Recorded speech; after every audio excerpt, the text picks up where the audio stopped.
A woman floats face down in crystal blue water. The lifeguard blows his whistle too late. Security footage shows everything. But when they replay it frame by frame, 3 people step back from the edge at the exact same moment. This wasn't drowning. This was something else entirely.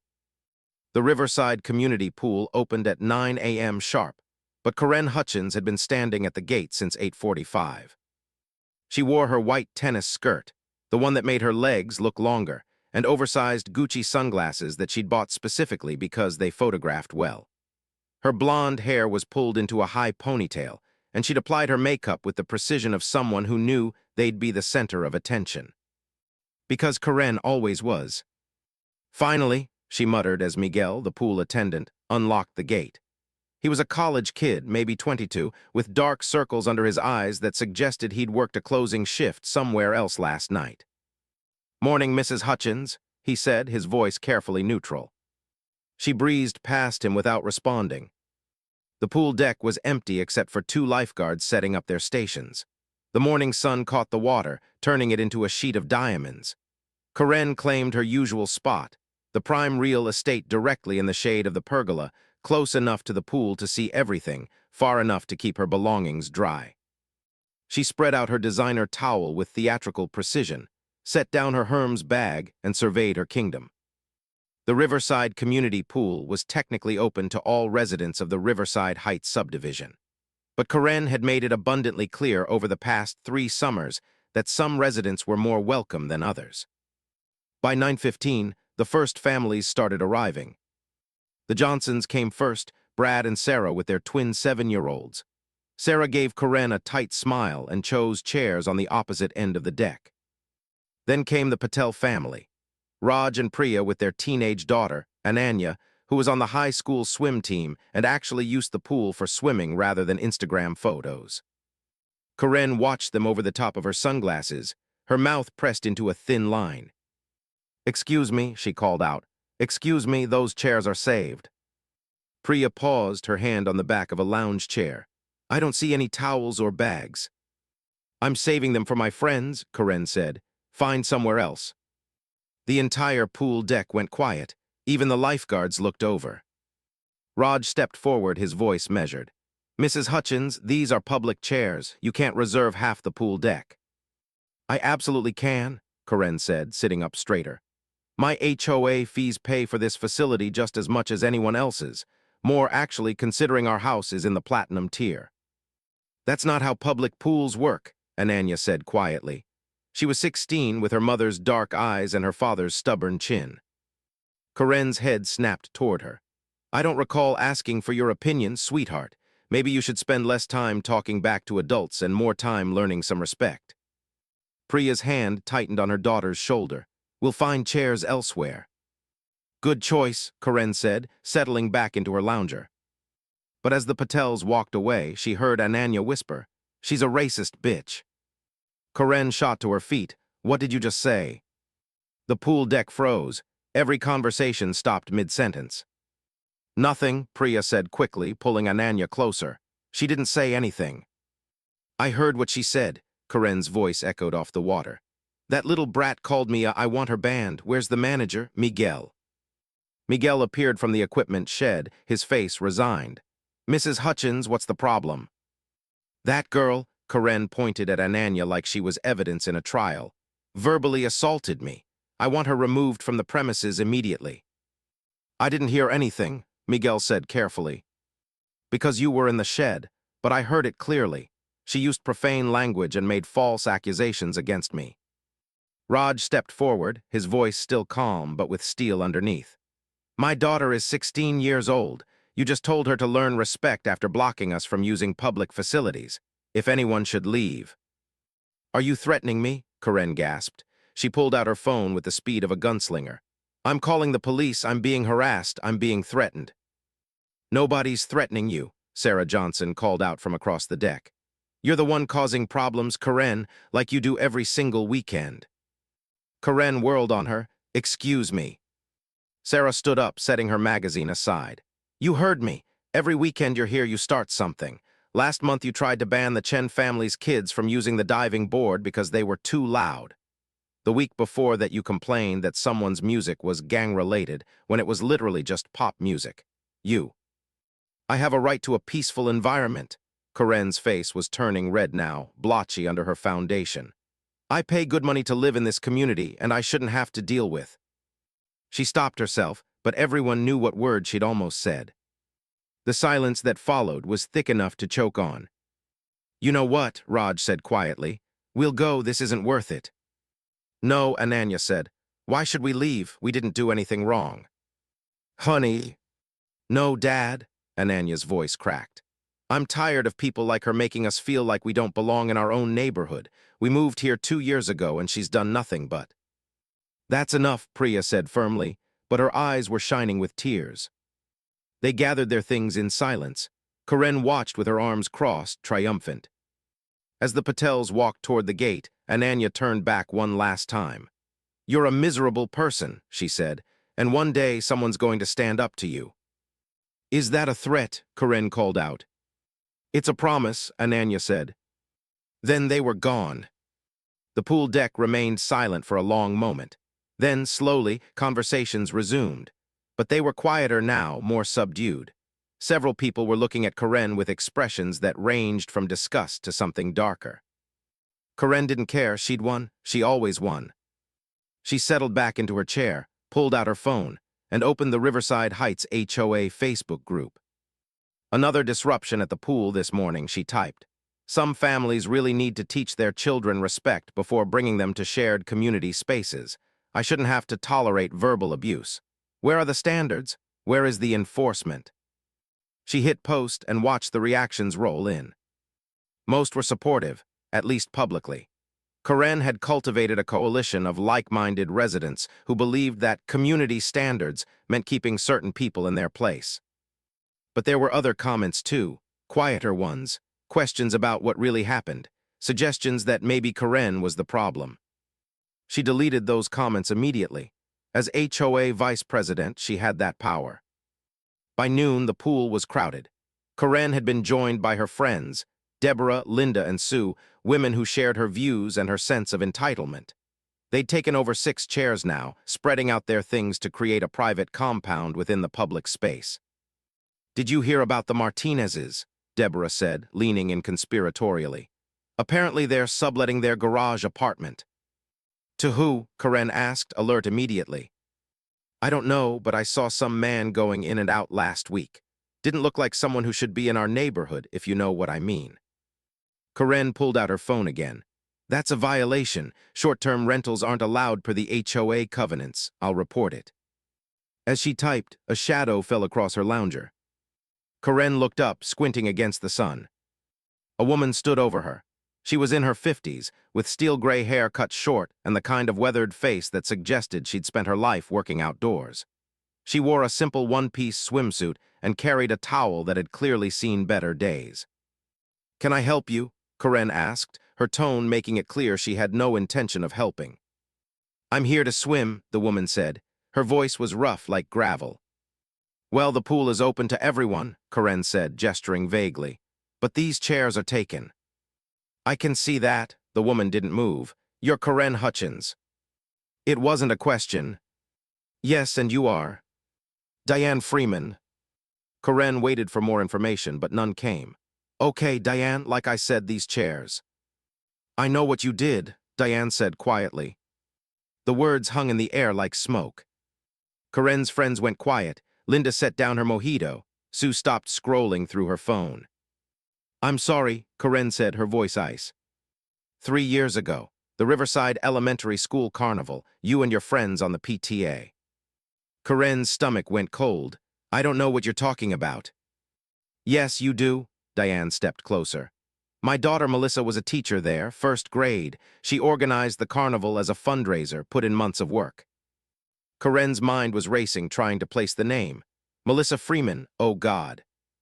The money went missing, Diane continued, her voice steady but her eyes blazing. $5,000 from the carnival proceeds, and you were the PTA treasurer. That was investigated, Corinne said quickly. The school board found that my daughter had mishandled the funds. She lost her teaching license, lost her career, lost everything. Diane's voice never rose, but the fury underneath was unmistakable. But we both know who really took that money, don't we, Karen? The pool deck was silent now. Everyone was listening. This is slander, Karen said, but her voice wavered. I'm not going to stand here and be. My daughter killed herself 6 months ago, Diane said. The words landed like a bomb. She couldn't handle the shame, couldn't handle knowing that everyone thought she was a thief. She left a note. You want to know what it said? Karen was standing now, backing toward her chair. I'm sorry for your loss, but I don't.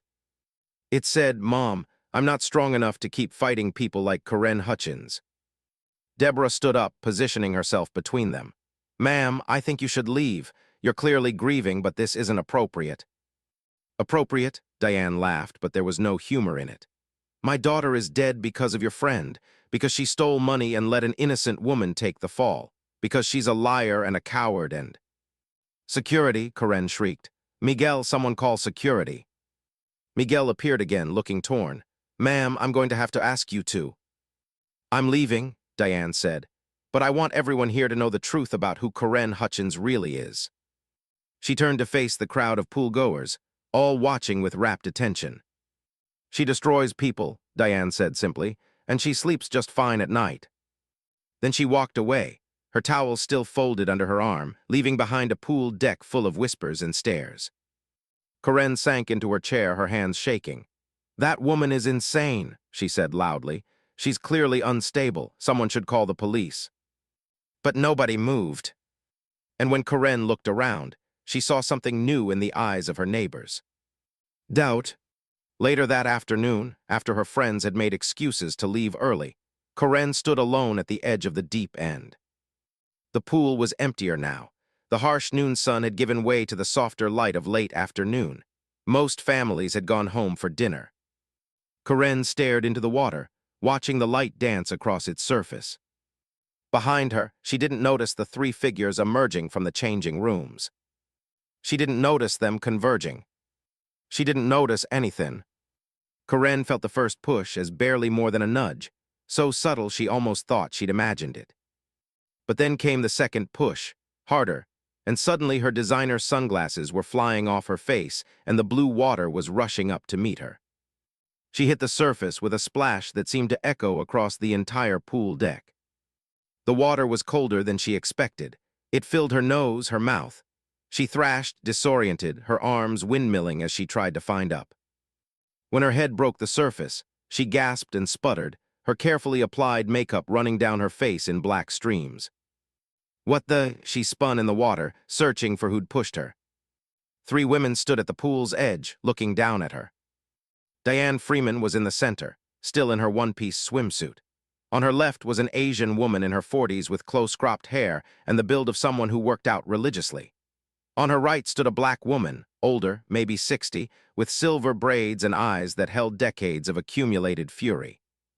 Oops, Diane said flatly. How clumsy of me. Karen grabbed the pool's edge, her manicured nails scraping against the concrete. You pushed me. I'm calling the police. You're going to shut up and listen, the Asian woman said. Her voice was quiet but carried the weight of absolute authority. My name is Jennifer Park. Do you remember me? Karen stared at her, water streaming from her hair. I don't. 2019. The Riverside Heights Garden Club. You accused my mother of stealing your garden shears. You called the police on an 80-year-old woman with dementia who didn't even know where she was half the time. The memory came flooding back. The shears had been expensive, imported from Japan. Karen had been certain they'd been stolen. The elderly Korean woman had been wandering around the community garden, confused, holding a pair of shears that looked similar. My mother was terrified, Jennifer continued. She didn't understand why police were yelling at her, why they were searching her bag. She had a stroke 3 days later, the doctors said the stress. Jennifer's voice caught. The woman with silver braids put a hand on her shoulder. My name is Patricia Williams, the older woman said, and you got my grandson arrested. Karen's mind raced. I don't know what you're. He was 17. He was at the pool with his friends playing music on a speaker. You told the police he was threatening you. You said he had a weapon.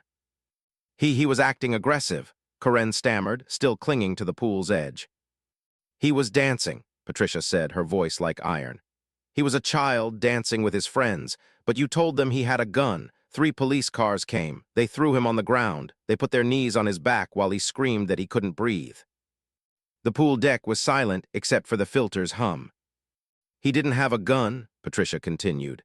He had a phone, but because of your call, because of your lies, he has a record now. He lost his scholarship. He's working at a gas station instead of going to college. Corinne's arms were starting to ache from holding onto the edge. I thought I saw. You saw a black teenager having fun, Patricia said, and you decided to destroy his life. This is insane. Corinne tried to pull herself up, but Diane stepped forward and placed her foot on Corinne's fingers. Not hard enough to break them, just hard enough to make pulling herself up impossible. We're not done, Diane said. Corinne looked around frantically. Miguel, somebody help. But the pool deck was nearly empty now. The few remaining people were gathered at the far end, deliberately not looking in her direction. And Miguel was nowhere to be seen. Here's what's going to happen, Jennifer said, crouching down so she was eye level with Corinne. You're going to confess what you did to Diane's daughter. You're going to tell the truth about the carnival money. I didn't. Diane pressed down slightly with her foot. Corinne gasped, her fingers screaming in pain. Don't lie, Diane said softly. Not anymore. Corinne's mind was racing. The water was getting colder. Her arms were shaking. Okay, I took the money. I took it because we needed a new roof and my husband had just lost his job and I didn't think anyone would notice. But someone did notice, Diane said. My daughter noticed, so you doctored the books. You made it look like she'd stolen it. You went to the school board with evidence. You ruined her life to save yourself. Tears were streaming down Corinne's face now, mixing with the pool water. I'm sorry. I'm so sorry. I didn't know she would. I didn't think. You never think, Patricia said. That's the problem. You never think about consequences, about the people you hurt. You just do whatever serves you in the moment. I'll pay the money back, Corinne pleaded. I'll tell the school board the truth. The school board doesn't matter anymore, Diane said. My daughter is dead. Money won't bring her back. Corinne's arms were giving out. She tried to adjust her grip, but Diane's foot kept her pinned. Please, Corinne whimpered. Please, I can't hold on much longer. Good, Jennifer said. She pulled out her phone and held it so Corinne could see the screen. It showed a video, security footage from the pool's camera system. This is from today, Jennifer said. Watch carefully. On the screen, Corinne could see herself standing at the pool's edge. Then 3 women approached from different directions. They converged. There was a moment where all 4 figures were close together. Then Corinne fell into the water. See that? Jennifer said, pointing to the screen. From this angle, it looks like you just fell. Maybe you slipped. Maybe you got dizzy from the heat. But what you can't see, what the camera can't quite capture, is the moment we pushed you. Corinne's eyes widened. You planned this. We coordinated, Diane corrected. There's a difference. We didn't know we'd do it until we saw you today. But we've all been watching you, Corinne. We've all been waiting for the right moment. This is assault. Corinne's voice was rising in pitch, panic setting in. This is attempted murder. Is it? Patricia leaned down. Because from where I'm standing, you're just having trouble swimming. Maybe you got a cramp. Maybe you panicked. These things happen at community pools. Miguel, Corinne screamed again. Somebody help me. Karen sat in her car, hands gripping the steering wheel so hard her knuckles turned white. Water from her ruined clothes had soaked into the leather seats, creating dark puddles that would probably stain. She didn't care about the seats. Through the windshield, she could see Richard's face. He wasn't angry, that would have been better. He looked exhausted, disappointed, like he'd finally seen something he'd been avoiding for years. Raj Patel stood beside him with his arms crossed, his expression unreadable. Behind them, she recognized faces. The Johnsons, the Chens, the Martinezes. Even old Mr. Kowalski from 3 houses down, who rarely left his home anymore. They weren't holding torches or pitchforks. They weren't shouting. That somehow made it worse. They were just waiting. Corinne took a shaky breath and opened the car door. Her wet sandals squelched against the driveway as she walked toward her own front porch like a prisoner approaching the gallows. Richard, she started, her voice hoarse. I can explain. No, he said quietly. You can't. He held up his phone. On the screen was the Riverside Heights HOA Facebook group. But it wasn't her post that was displayed. It was a video. Corinne's blood turned to ice. Someone filmed the pool, Richard said. Not the security cameras, an actual person with a phone from an angle that shows everything. He turned the phone so she could see. The video was shaky but clear enough. It showed 3 women converging on Corinne, showed the push, showed her falling into the water. But it also showed what came after. It showed Corinne standing in waist-deep water, sobbing and pleading. It showed her realizing she could touch bottom the entire time. And worst of all, it captured audio. Her voice tinny through the phone speaker. Okay, I took the money. I took it because we needed a new roof and my husband had just lost his job and I didn't think anyone would notice. The confession, her confession about the carnival money, about framing Melissa Freeman. It's been shared 43 times in the last hour, Richard said. The local news picked it up. They're calling it the Pool Corinne video. It's going viral. Corinne felt her legs wobble. Richard, I was scared. They were threatening me. I would have said anything. Don't, Richard's voice cracked. Don't lie to me anymore, please, Corinne. I can't take another lie. Sarah Johnson stepped forward from the group. I recorded it. I was at the far end of the pool with my kids and I saw what was happening. At first I thought about calling for help, but then... She paused, her voice steady but her eyes hard. Then I heard what they were saying, and I heard you confess. And I realized the only thing those women were trying to do was get the truth. You had no right, Corinne started. I had every right, Sarah cut her off. Do you know how many videos there are of you? Of you harassing people, calling the police on kids for playing basketball, yelling at the lawn crew because they were too loud. There's a compilation going around Twitter right now. Someone made a supercut, 12 minutes of you being exactly who you are. Corinne looked at the crowd. Most of them wouldn't meet her eyes. But Ananya Patel was staring directly at her, her young face set in stone. I told you, Ananya said quietly. I told you someone would stand up to you eventually. Raj put his hand on his daughter's shoulder. Then he looked at Corinne. I'm a patent attorney, he said. I've spent the last 3 hours on the phone with colleagues who specialize in different areas of law. Would you like to know what they told me? Corinne didn't answer. She couldn't. The false police reports alone could result in criminal charges. The discrimination complaints, and there are 17 documented instances over 3 years, open you up to federal housing discrimination lawsuits. The stolen carnival money is embezzlement. And framing Melissa Freeman, he paused.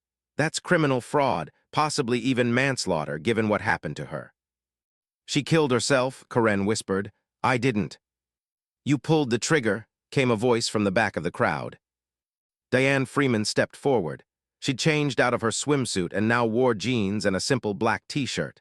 Her face was calm, but her eyes were red-rimmed. I had a call from the school board, Diane continued. Apparently your confession video made its way to them. They're reopening Melissa's case. They're also talking about pressing charges against you. Corinne's world tilted. No, they can't. I have a daughter. I have a family. So did Melissa, Diane said. She had a daughter too. Emma, she's 8 now. She asks me every day when her mommy is coming home. What do you think I should tell her, Corinne? Should I tell her that her mother died because a woman needed a new roof? The silence that followed was suffocating. Richard finally spoke, his voice hollow. How long have you been lying to me? Corinne turned to him. Richard, please. How long? He wasn't shouting. That would have been easier. I asked you about the carnival money. You said the investigation cleared you. You said that teacher had a gambling problem. You cried, Corinne. You cried and told me how betrayed you felt that people would suspect you. I didn't want you to worry. You made me complicit. Now his voice did rise. I defended you. I told people at work. I told my family. I told everyone that my wife would never steal from children, and all this time. He couldn't finish.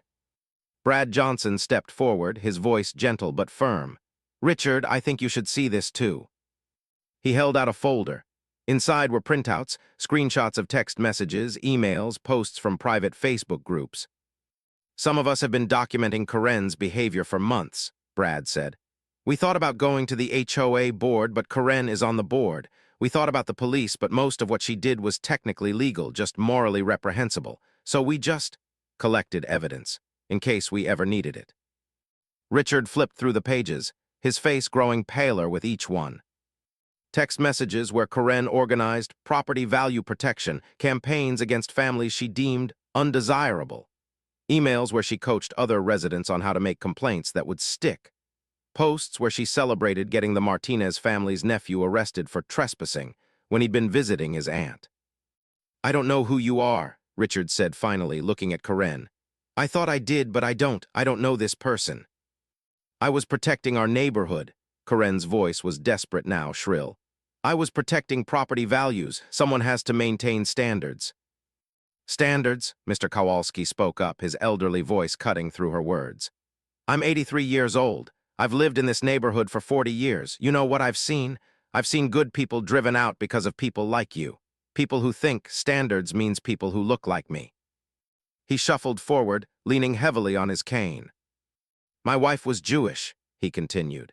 "She died 10 years ago, but before that we faced people like you, Karen, people who made us feel unwelcome in our own neighborhood, people who called the police when we had family gatherings because there were too many cars or too much noise. You think you invented this. You think you're the first person to use rules and regulations to enforce prejudice."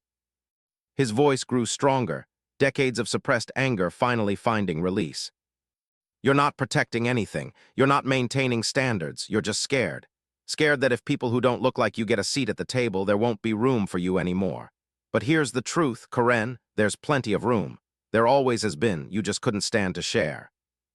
Karen was shaking now, water still dripping from her hair, her makeup-stained face. "What do you want from me?" she asked, and her voice came out small and broken. "What do you all want?" "We want you gone," Ananya said. The teenage girl's voice was clear and unwavering. "Not just from the HOA, from the neighborhood." "You can't make me move," Karen said. "This is my house, we own it, you can't." "Actually," Raj said, pulling out another document, "we can make things very uncomfortable. The HOA has rules about behavior that disrupts community harmony. We've documented 17 violations. The board minus you met this evening and voted. You're being fined $15,000, and if you contest it, we'll add legal fees to the amount." "But I'm on the board." "Not anymore," Brad said. "Emergency vote, unanimous, you've been removed." Karen looked at Richard for support, but he was staring at the ground. "Richard," she pleaded, "say something. These people are ganging up on me, there." "They're right." The words hit her like a slap. Richard looked up and there were tears in his eyes. "They're right, Karen, about all of it. I've been making excuses for you for years, telling myself you were just particular, just had high standards. But you don't have high standards, you're just cruel. I'm your wife. You're a stranger wearing my wife's face." He pulled off his wedding ring. "I can't do this anymore. I can't be married to someone who destroys people for sport, who steals from children, who drives innocent people to suicide." He held out the ring. Karen stared at it, unable to move. "I'm filing for divorce," Richard said, "first thing Monday morning." "You can't. Where will I go? What will I do?" "I honestly don't care anymore." Richard's voice was flat, emotionless. "You can stay with your mother, you can get a hotel, but you're not staying in this house tonight. I've already called a locksmith. By the time you finish talking to these people, the locks will be changed." Karen's knees buckled. She sat down hard on the driveway, right there in front of everyone, water pooling around her. This wasn't happening. This couldn't be happening. But then Diane crouched down in front of her, forcing Karen to meet her eyes. "My daughter left a note," Diane said softly. "I told you that, but I didn't tell you the whole thing. Want to hear the rest?" Karen shook her head, but Diane continued anyway. She wrote, "Mom, I'm not strong enough to keep fighting people like Karen Hutchins, people who lie without consequence, people who destroy without remorse. I'm tired. I'm so tired. But I hope someday someone makes her understand what she's done. I hope someday she feels even a fraction of this pain." Diane stood up. "Well, Karen, do you understand now? Do you feel it?" Karen couldn't speak, couldn't breathe. The world was closing in, everything she'd built collapsing around her. Richard dropped the wedding ring on the ground beside her. It bounced once, then rolled into a crack in the driveway. "The school board wants to meet with you tomorrow at 9 a.m., Raj said. "The police want to speak with you at 11, and I'd strongly suggest you get a lawyer because we're not done, not by a long shot." One by one, the neighbors turned and walked away, back to their houses, back to their families. Richard was the last to go. He paused at the front door, looked back at her once, then went inside. Karen heard the lock click. She sat on her own driveway, in her ruined clothes, with her destroyed phone and her drowned pride, completely alone. The porch light went off. Then the living room light. Then the bedroom light. One by one, every window in her house went dark. She pulled out her phone, or tried to. It was dead, killed by pool water. She couldn't call anyone, couldn't post on Facebook, couldn't control the narrative. For the first time in her life, Karen Hutchins had no power. She sat there until the automatic sprinklers came on at 11 p.m., soaking her all over again. Then finally she stood up. Her body ached, her head pounded. She walked to her Mercedes, the only thing she had left, and sat in the driver's seat. Where could she go? Her mother lived 3 states away, and they hadn't spoken in 2 years. Not since Karen had accused her own mother of being too soft on immigration. Her friends, Deborah, Linda, Sue, they'd scattered the moment trouble started. That's what people like them did. Fair-weather friends who drop you the second you stopped being useful. She had no one. For the first time, Karen understood what she'd done to Melissa Freeman. The isolation, the helplessness, the crushing weight of knowing everyone thought the worst of you. Except in Melissa's case, it hadn't been true. In Karen's case, it was. She started the car and drove, not toward a hotel, not toward her mother's house. She drove to Riverside Elementary School. The carnival had been held in the field behind the building. Karen had stood at the cash box that day, counting money, knowing she was going to take it, knowing she was going to ruin someone else to cover her tracks. It had seemed so easy then. She parked in the empty lot and stared at the dark building. Somewhere in this city, an 8-year-old girl named Emma was growing up without a mother. Because of Karen, she sat in the car until sunrise, not moving, barely breathing, finally, feeling the full weight of what she'd done. And understanding that no punishment anyone else could deliver would ever be worse than this, having to live with herself. When the sun came up, Karen's phone buzzed. Somehow, impossibly, it flickered back to life for just a moment. Long enough to show her one notification. The pool Karen video had been viewed 3 million times. Then the phone died again, permanently this time. Karen rested her forehead against the steering wheel, and for the first time in 20 years, cried real tears. Not tears of manipulation. Not tears of self-pity. Tears of genuine, crushing shame. The Riverside County District Attorney's office was colder than Karen expected. She sat in a hard plastic chair in the waiting area, wearing the same clothes she'd slept in, a borrowed track suit from a Motel 6 off the highway. Her hair was unwashed, pulled into a messy ponytail. No makeup, no jewelry, she looked like a ghost of herself. Across from her sat a lawyer named Mitchell Brennan who'd agreed to take her case. He was young, barely 30, with kind eyes that made Karen want to cry every time he looked at her with something resembling sympathy. "They're going to offer you a deal," Mitchell said quietly, reviewing his notes. "The embezzlement charge carries up to 5 years. The fraud related to Ms. Freeman could add another 3, but given your confession, which is now public record, and the civil suits being filed, they'll probably offer something lighter if you cooperate."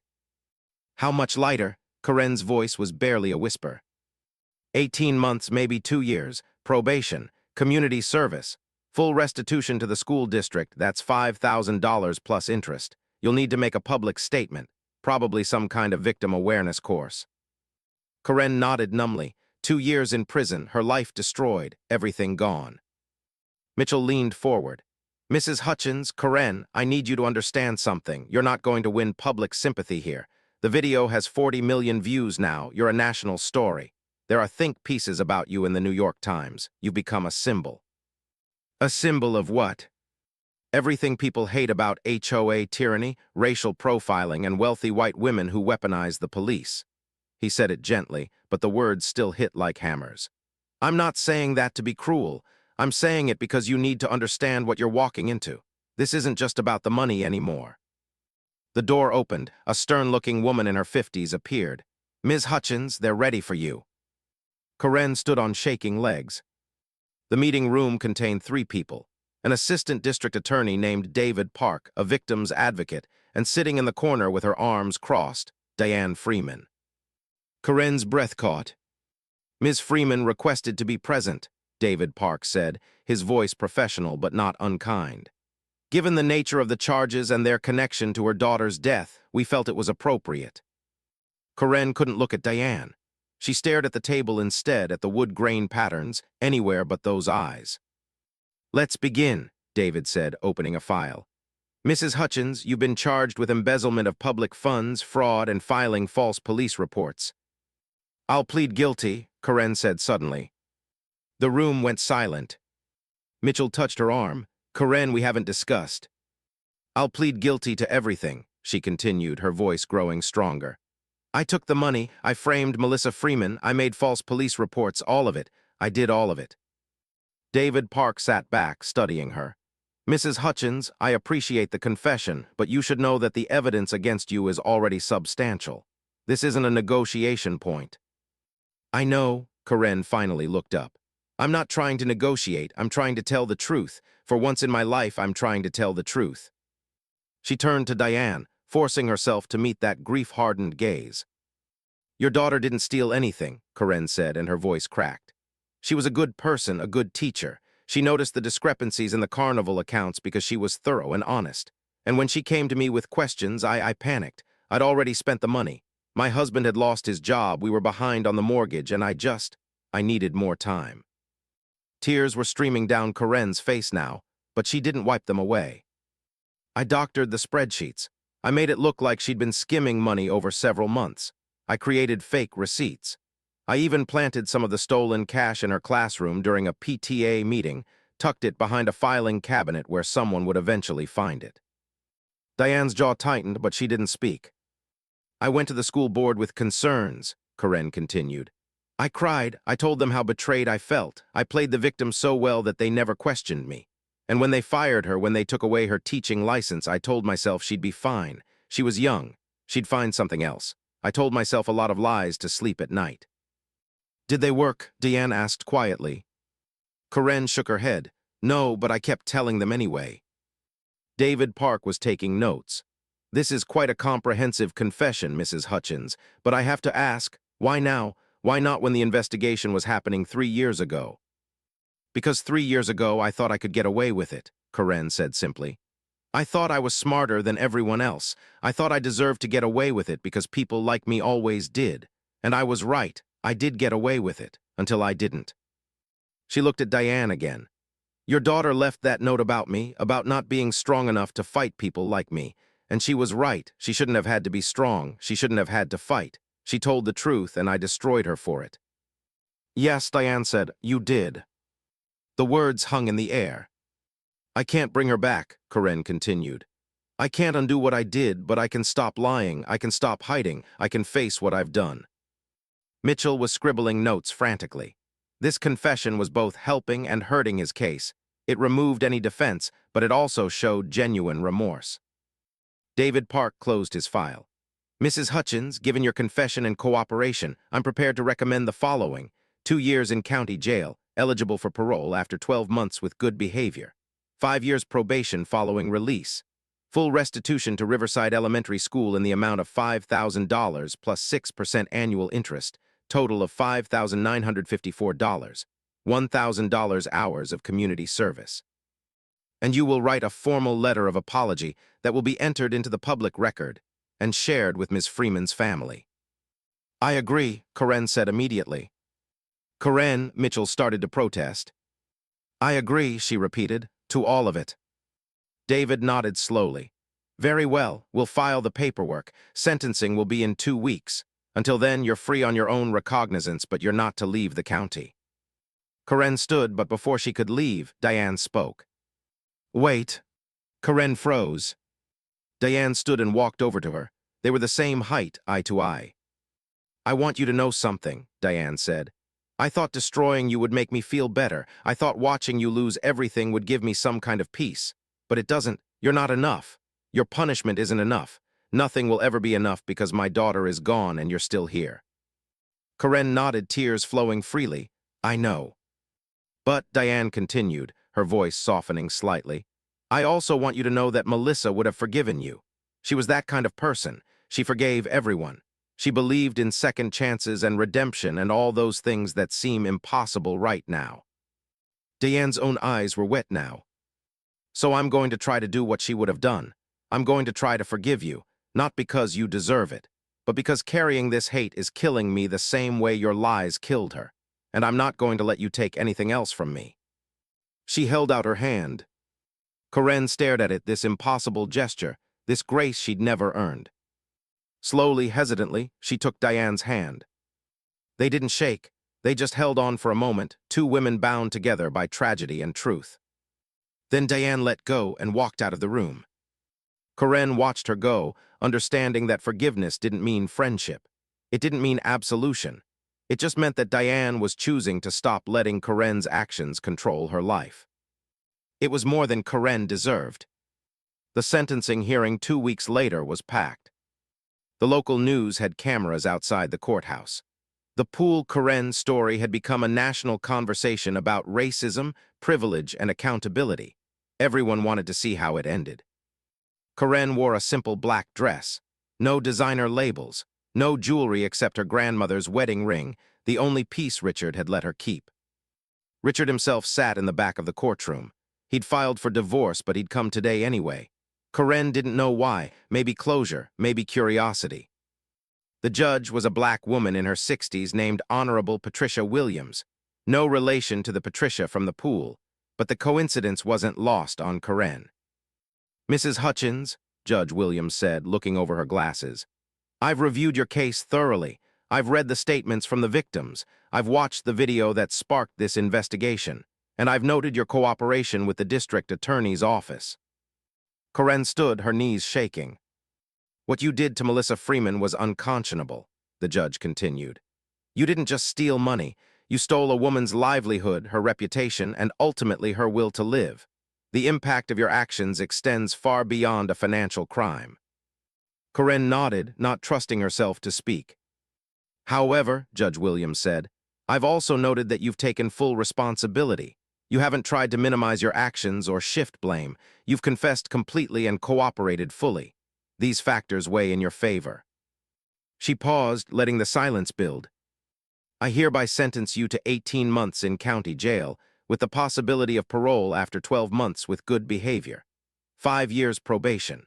Full restitution as outlined by the prosecutor, and 1,000 hours of community service to be served working with organizations that combat housing discrimination and support victims of fraud."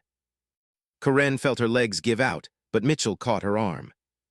18 months, it could have been worse. It should have been worse. "Additionally," Judge Williams continued, "I'm ordering you to participate in a racial bias training program and to speak publicly about your actions as part of your community service. You will not profit from your story in any way. Any book deals, movie rights, or media appearances will result in immediate revocation of parole." "Yes, Your Honor," Corinne managed to say. "Mrs. Hutchins, let me be clear. You are being given an opportunity that your victim never received. The opportunity to rebuild, to learn, to become better. Don't waste it." "I won't, Your Honors." The gavel came down. As the bailiff led Corinne away to begin processing, she looked back one last time. Richard was gone. He'd left before the gavel fell. But in the front row, Diane Freeman sat watching. She didn't smile, didn't nod, just watched. And somehow that was enough. County jail was nothing like the prisons Corinne had seen on TV. It was louder, colder, harsher. Her cellmate was a woman named Rosa who'd been arrested for check fraud. She was 24, had 2 kids in foster care, and cried herself to sleep most nights. "What are you in for?" Rosa asked on the first night. Corinne had been dreading this question. In here there was a hierarchy. Some crimes were forgivable, others weren't. "I stole money," Corinne said, "from a school, and I framed someone else for it. She killed herself because of what I did." Rosa stared at her for a long moment. Then she rolled over, facing the wall. "Yeah," she said quietly, "you belong here." Corinne didn't argue. The first week was the hardest. The other inmates had seen the video. They knew who she was. Poole Corinne had become a punchline, a meme, a cautionary tale. Some women ignored her. Others made their feelings clear, knocking into her in the cafeteria line, accidentally spilling things on her, muttering insults just loud enough for her to hear. Karen took it all, every slight, every insult, every moment of discomfort. She deserved it. But on her 8th day, something changed. A fight broke out in the common area. Two women arguing over a card game that escalated into shoving, then punching. Guards rushed in, but not before one woman, a tiny grandmother type named Betty who was serving time for tax evasion, got knocked to the ground. Karen, without thinking, moved forward and helped Betty up. "You okay?" she asked. Betty looked at her surprised. "Yeah, thanks." It was a small moment, meaningless really. But that night, Betty sat next to Karen at dinner. "I saw your video," Betty said, "the pool one." Karen braced herself. "My grandson is black," Betty continued.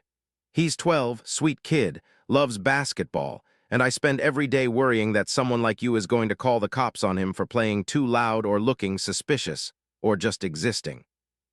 "I'm sorry," Karen said quietly. "Sorry doesn't bring back that teacher you killed." "I know." Betty ate in silence for a moment. Then, "But I also saw the sentencing. I saw you take responsibility. Not a lot of people do that. Most people in here still claim they're innocent." She stood up with her tray. "Don't waste this chance, Karen, be better, because the world doesn't need more people like who you were." Over the following weeks, Karen fell into a routine.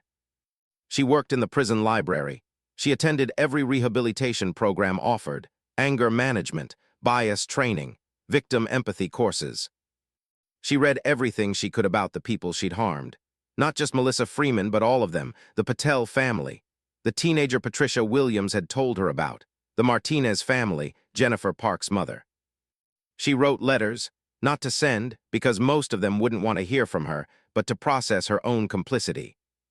"Dear Ananya, you were right, I was a racist. I'm a racist, or I was. I'm trying not to be. I'm trying to understand the harm I caused, but understanding isn't the same as fixing. Nothing can fix what I did to you and your family. You were just trying to swim at a public pool, and I made you feel unwelcome in your own neighborhood. You were a child, and I treated you like a threat. I'm sorry, I know that's not enough, but it's the truth." She never sent the letters, but writing them helped her see clearly, maybe for the first time in her life. 3 months into her sentence, Karen was allowed her first visitor. She expected no one. Richard had made it clear he wanted nothing to do with her. Her mother had sent one terse email, "You made your bed." But when the guard called her name, she stood up and walked to the visiting area. Sitting on the other side of the plexiglass was Diane Freeman. Karen's heart nearly stopped. She picked up the phone with shaking hands. Diane did the same. "Why are you here?" Karen asked. Diane looked older than she had at the trial. The grief had carved deeper lines into her face, but her eyes were clear. "I'm writing a book," Diane said, "about Melissa, about what happened, about forgiveness and justice and how they're not the same thing." Karen nodded slowly. "I wanted to see you," Diane continued, "to see if you were really changing or if that confession was just another performance, another manipulation." "And?" Karen asked, her voice barely audible. "I don't know yet," Diane said honestly, "but I wanted to tell you something. Emma, Melissa's daughter, my granddaughter, she asks about you sometimes. She's too young to understand everything, but she knows that a woman did something bad to her mother, and she wants to know if you're sorry." Tears streamed down Karen's face. God, I am so sorry." "I believe you," Diane said. "But sorry doesn't erase what happened. Sorry doesn't bring Melissa back. Sorry is just the first step, Karen. The real work is what comes after." "What comes after?" Karen asked. Diane leaned closer to the plexiglass. "You spend the rest of your life being better. You spend every day making sure that no one else gets hurt the way Melissa did. You use your story, your terrible, painful story, to teach people why this matters. Why casual cruelty has consequences. Why racism isn't just about slurs and violence. It's about 1,000 small decisions to make someone feel less than human." She stood up. "I didn't come here to forgive you again, Karen. I came to remind you what you're living for now. Not yourself. Not your redemption. You're living for Melissa, for Emma, for every person you hurt. You owe them the rest of your life." Diane hung up the phone and walked away. Karen sat there long after she was gone, the phone still pressed to her ear, understanding with crystal clarity what her future held. Not absolution. Not redemption. Just work, hard, painful, necessary work. And for the first time since the pool, Karen felt something other than shame. She felt purpose. 12 months later, Karen walked out of county jail into blinding sunlight. She'd lost 40 pounds. Her hair was completely gray now. She'd stopped coloring it after the second month inside. She wore donated clothes from the prison release program, jeans that didn't quite fit, a plain white t-shirt, sneakers that had seen better days. No one was waiting for her. She'd expected that. Richard's divorce had been finalized 6 months ago. Her mother had sent a card on Karen's birthday, just her name signed at the bottom, nothing else. Her former friends had vanished completely. But Mitchell Brennan, her lawyer, had arranged for a social worker named Teresa Rodriguez to meet her. Teresa stood by a beat-up Honda Civic, holding a clipboard and wearing a kind smile. Karen Hutchins. Yes. I'm Teresa. I'll be your parole officer and transition coordinator. I'm here to help you reintegrate. She gestured to the car. Come on, we've got a lot to do today. The first stop was a halfway house in a neighborhood Karen would have avoided a year ago. It was a converted Victorian, paint peeling, but clean. 12 women lived here, all transitioning from incarceration back to society. You'll have a roommate, Teresa explained as they climbed the stairs. House rules are strict, curfew at 10 p.m., random drug tests, mandatory job search, you need employment within 30 days, weekly group therapy sessions, and you'll need to start your community service within the week. Karen's room was tiny. 2 twin beds, 2 dressers, a shared closet. Her roommate's side was decorated with drawings, childish crayon pictures taped to the wall. That's Maria, Teresa said, noticing Karen's gaze. She's 26, drug charges. She has a daughter 5 years old in foster care. She's fighting to get her back. Karen nodded, saying nothing. Your mandatory speaking engagement is scheduled for next week, Teresa continued, checking her clipboard. Riverside Community Center. It's part of your sentence. You're required to speak publicly about your actions and their consequences. The district attorney's office has approved your prepared statement, but you'll also need to take questions. Karen's stomach churned. Will the families be there? Some of them probably. This is a community healing event. You're not the main focus, the victims are. But your testimony is part of the process. That night, Karen lay in her narrow bed and stared at the ceiling, listening to Maria cry softly on the other side of the room. Finally, she spoke into the darkness. Do you want to talk about it? Maria's crying stopped. Why would you care? I don't know if I do, Karen said honestly. But we're stuck in this room together, and I'm trying to be better at listening. Silence, then. I got 5 more years before I'm eligible to get custody back. 5 years. My daughter will be 10. She won't even remember me. What's her name? Sophia. Karen turned on her side to face Maria's bed, though in the darkness she could only see an outline. Tell me about her.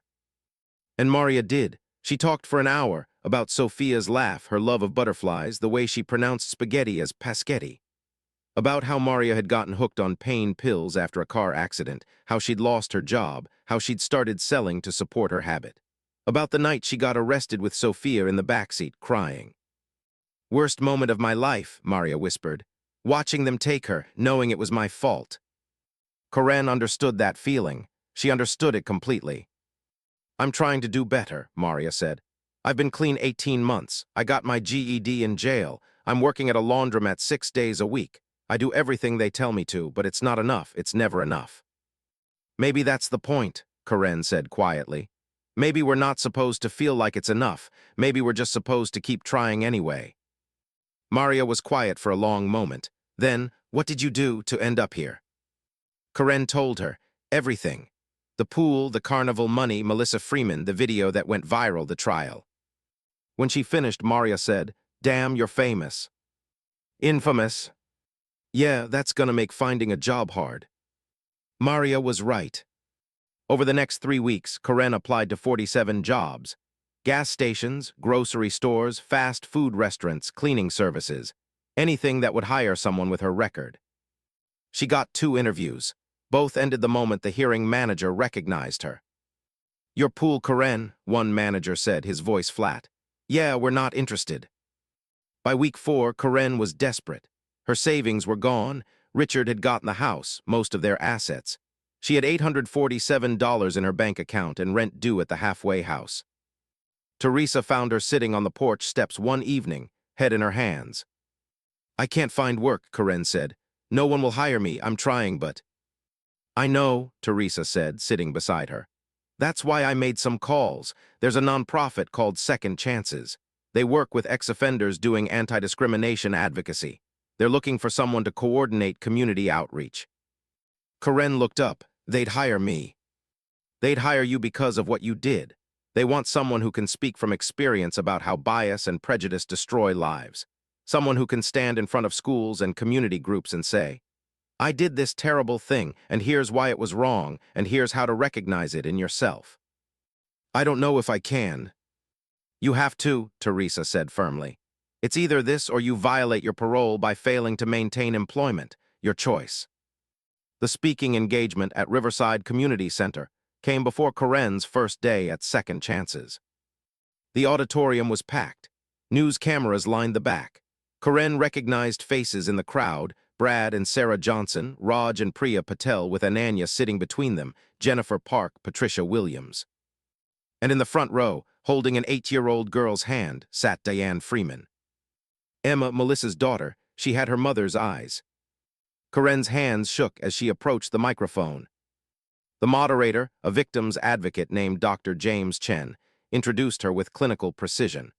Karen Hutchins was convicted of embezzlement and fraud. Her actions led to the suicide of Melissa Freeman, a beloved teacher and mother. Today, she's here as part of her court-mandated community service to speak about accountability and change. He stepped aside. Karen looked out at the hundreds of faces staring at her, some with anger, some with curiosity, some with pity. She'd prepared a speech. Mitchell and Teresa had helped her craft it, something about taking responsibility, learning from mistakes, the importance of examining bias. But standing there, looking at Emma Freeman's small face, the prepared words felt hollow. So Karen spoke from her heart instead. "My name is Karen Hutchins," she began, her voice cracking, "and I'm a racist." The room went completely silent. "I spent 52 years of my life telling myself I wasn't, because I didn't use slurs, because I had black coworkers I was polite to, because I'd voted for Obama. I told myself that racism was something other people did, people in white hoods, people who were obvious about their hatred. I was just someone with concerns, someone who wanted to maintain standards." She paused, swallowing hard. "But every time I called the police on a black teenager for playing basketball, every time I made a family of color feel unwelcome at a community pool, every time I filed a false complaint because someone didn't look like they belonged in my neighborhood, that was racism. Every single time." Karen's eyes found Emma. "3 years ago, I stole money from your mother's school, and when she noticed, because she was good at her job, because she was honest, I framed her for the theft. I destroyed her reputation. I took away her career, and I never thought about what that would do to her. I never thought about you." Tears were streaming down Karen's face now, but she didn't wipe them away. "Your mother left a note before she died. She said she wasn't strong enough to keep fighting people like me. But she was wrong. Your mother was incredibly strong. She just shouldn't have had to be. She should have been able to tell the truth and be believed. She should have been able to work and raise you without someone like me destroying everything she'd built." Karen's voice broke completely. "I can't bring her back. I can't undo what I did, but I can tell you and everyone here the truth. The truth is that I killed your mother, not with a gun or a knife, but with lies and cowardice and the knowledge that the system would believe me over her. I killed her, and I'm so sorry." The silence in the room was deafening. Then Emma stood up. She was tiny, barely 4 feet tall, wearing a purple dress with butterflies on it. She walked down the aisle toward the stage, and Diane moved to stop her, but Dr. Chen held up a hand. "Let her go." Emma climbed the stairs to the stage. She walked right up to Karen, who crouched down to be eye level with her. "Are you really sorry?" Emma asked. Her voice was small but steady. "Yes," Karen whispered, "more than anything. My grandma says Mommy is in heaven now. She says Mommy can see us. Do you think she can?" Karen's heart shattered. I think if she can, she's very proud of you." Emma studied her for a long moment with those eyes that looked so much like Melissa's. Then she said, "I forgive you." The words hit Karen like a physical blow. You don't have to, Karen started. Mommy always said forgiveness isn't for the person who hurt you, it's for you, so you don't have to carry the hurt forever. Emma's eyes filled with tears. I don't want to carry it forever. Karen couldn't speak, couldn't breathe. This child, this beautiful, brave child, was offering something Karen hadn't earned, hadn't deserved, would never deserve. Emma turned and walked back to her grandmother. Diane stood, tears streaming down her face, and pulled Emma into her arms. The entire auditorium was crying now, even some of the reporters. Karen stood at the microphone, completely undone. I don't deserve forgiveness, she finally said. From Emma, from Diane, from anyone in this room, but I'm going to spend the rest of my life trying to earn it anyway. I'm going to speak at schools. I'm going to train police officers on bias. I'm going to work with communities to fight the kind of discrimination I practiced for decades, not because it will bring Melissa back, not because it will erase what I did, but because it's the only thing I can do. She looked at Ananya Patel. I'm sorry for making you feel unsafe in your own neighborhood. She looked at Patricia Williams. I'm sorry for destroying your grandson's future. She looked at Jennifer Park. I'm sorry for terrorizing your mother. She looked at every face in the crowd. I'm sorry for being the kind of person who made this community less safe, less welcoming, less just. And I promise that I will do better. Every day for the rest of my life I will do better. She stepped away from the microphone. The applause was scattered at first, uncomfortable. This wasn't a celebration, this wasn't triumph. But it was something, a beginning maybe, or an ending that cleared space for something new. 2 years later, Karen stood in front of a high school auditorium in a city 300 miles from Riverside Heights. She'd given this talk, or versions of it, 147 times now. Schools, community centers, police training academies, church groups. The story never got easier to tell. She never stopped crying when she got to the part about Emma. But she told it anyway. After the assembly, a teenage girl approached her. She was white, blonde, reminded Karen of herself at that age. Ms. Hutchins, I have a question. Of course. My mom, she's kind of like you were, she calls the cops on our neighbors for like everything. She complains about people speaking Spanish at the grocery store, and I try to tell her it's wrong, but she doesn't listen. How do I make her understand? Karen thought carefully. You might not be able to. I didn't understand until I'd lost everything, until I'd destroyed someone's life and had to face what I'd done. Your mom might have to lose something before she's willing to change. The girl's face fell. But Karen continued, you can be different. You can recognize the patterns. You can choose not to call the cops on people who aren't actually threatening you. You can challenge bias when you see it, even when it's uncomfortable, especially when it's uncomfortable. You can be the person your mom isn't. That's hard, though. Yeah, Karen agreed. It really is, but it's worth it. The girl nodded and walked away. Karen gathered her notes and headed for the parking lot. Her phone buzzed, a text from Maria, her former roommate. Got custody back. Sophia comes home next week. Karen smiled. Some stories got better, some people got their second chances. As she drove back to her apartment, a small studio she shared with 2 rescue cats, Karen thought about the years ahead. She'd finished her parole. She could theoretically move on, disappear, start over somewhere no one knew her story. But she wouldn't. Because Diane was right, she owed Melissa the rest of her life. She owed Emma the rest of her life. She owed every person she'd hurt the rest of her life. And maybe if she worked hard enough, spoke truthfully enough, changed enough hearts and minds, then someday, decades from now, when she was old and gray and tired, maybe she could look in the mirror and see someone Melissa Freeman wouldn't have had to fear. That was the goal, not redemption, not absolution. Just being less harmful, just being better. One day, one choice, one person at a time. Karen pulled into her parking spot and sat in her car for a moment, looking at the evening sky. Somewhere up there, or maybe just in the memories of people who loved her, Melissa Freeman existed. I'm still trying, Karen whispered to the sky. I'm still trying to be better. And then she got out of the car and went inside to prepare for tomorrow's talk. Because the work was never done. And that was okay. That was justice. Epilogue. 10 years after the pool. The documentary premiered at Sundance to standing ovations. They called it an accident. The Corinne Hutchins story featured interviews with Diane, Emma, now 18 and studying to be a teacher, like her mother, the Patel family, Patricia Williams, Jennifer Park, and dozens of others whose lives Corinne had impacted. And it featured Corinne herself, now 62, gray-haired and lined with age, still traveling the country telling her story. "I'll never stop being the woman who killed Melissa Freeman," Corinne says in the final interview, her eyes clear and sad. "That's who I am. That's what I did. But I can also be the woman who spends every remaining day trying to make sure no one else becomes me. That's not redemption. That's just responsibility." The film ends with footage of Emma giving her first day of teaching at Riverside Elementary School, the same school where her mother once worked, before Corinne destroyed her.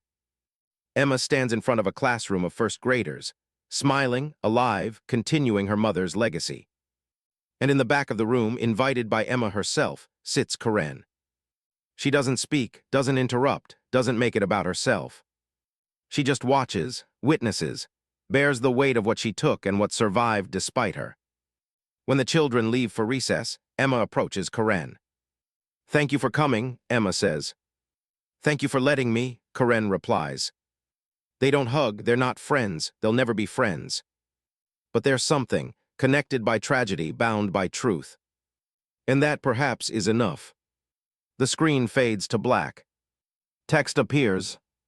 Corinne Hutchins has spoken to over 400,000 people about bias, racism, and accountability. She still speaks every week. She will continue speaking until she can't anymore. Because some debts can never be repaid. But they can be honored. Every single day. But still no one came. "Miguel's on his break," Jennifer said. "The lifeguards changed shifts 10 minutes ago. The new guard is making her rounds at the bathrooms. There's a very specific window, about 5 minutes, when this section of the pool isn't being watched." "How did you—" "We've been planning," Diane said simply. "Not planning to kill you, planning to talk to you, to make you understand what you've done. But then you showed up today wearing your expensive clothes, sitting in your little throne, and we realized you'll never understand, you'll never care, you'll never stop." Corinne's grip was slipping. The pool's edge was slick, and her arms felt like jelly. "So here's your choice," Diane continued.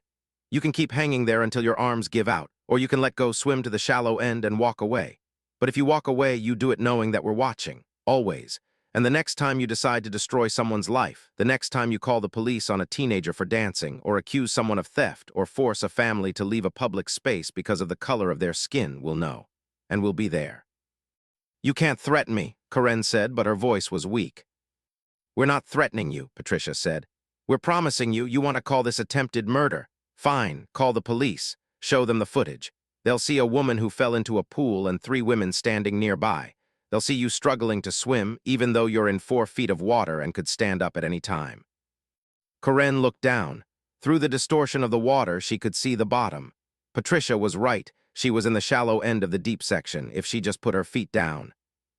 But her pride wouldn't let her. Admitting she could touch bottom would mean admitting she'd been hysterical, that she'd been playing victim.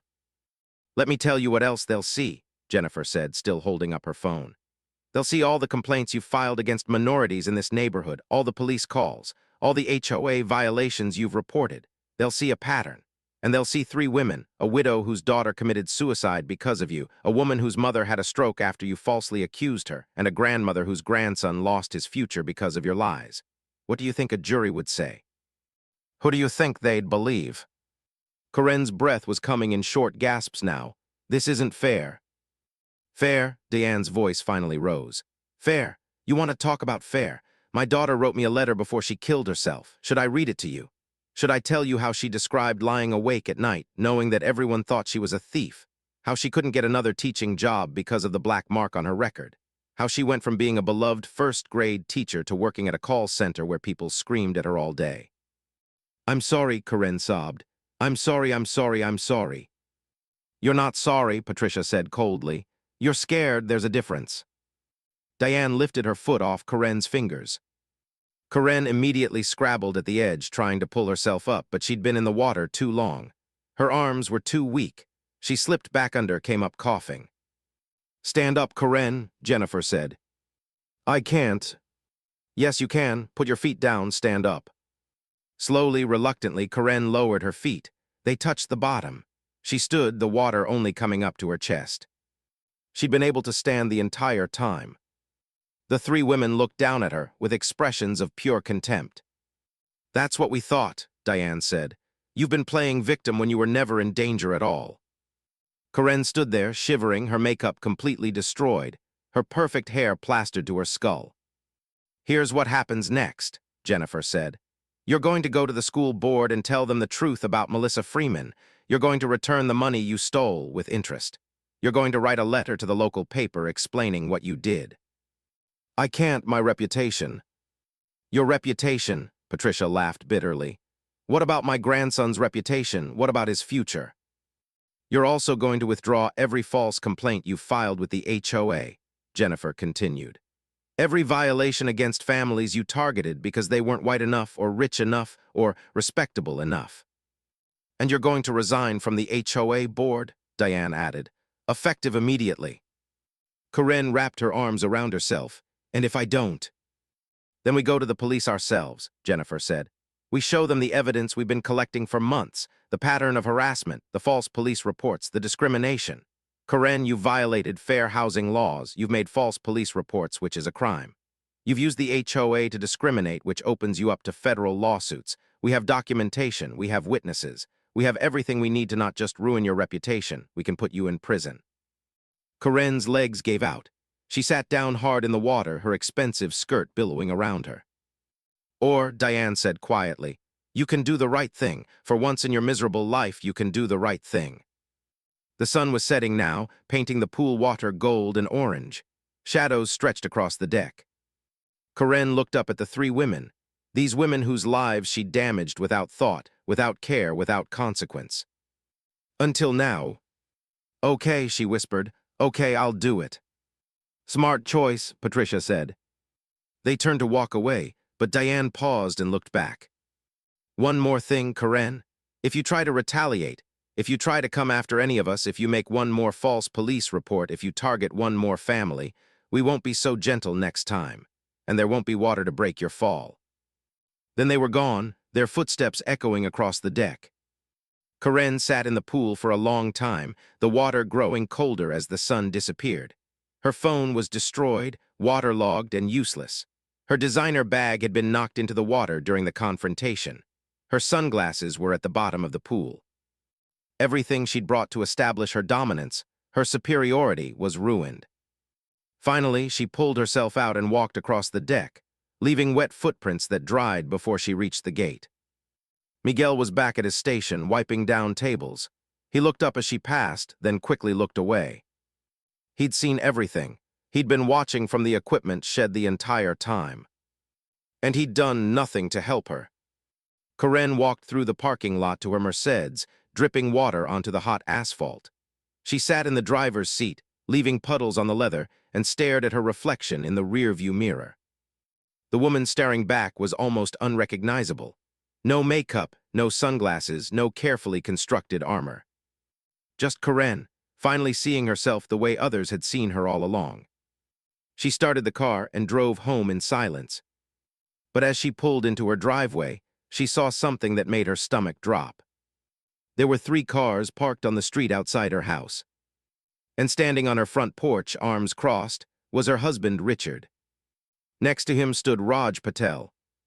And behind them, illuminated by the porch light, stood at least a dozen other neighbors. The confrontation at the pool had been just the beginning. The real reckoning was waiting at home, retriage.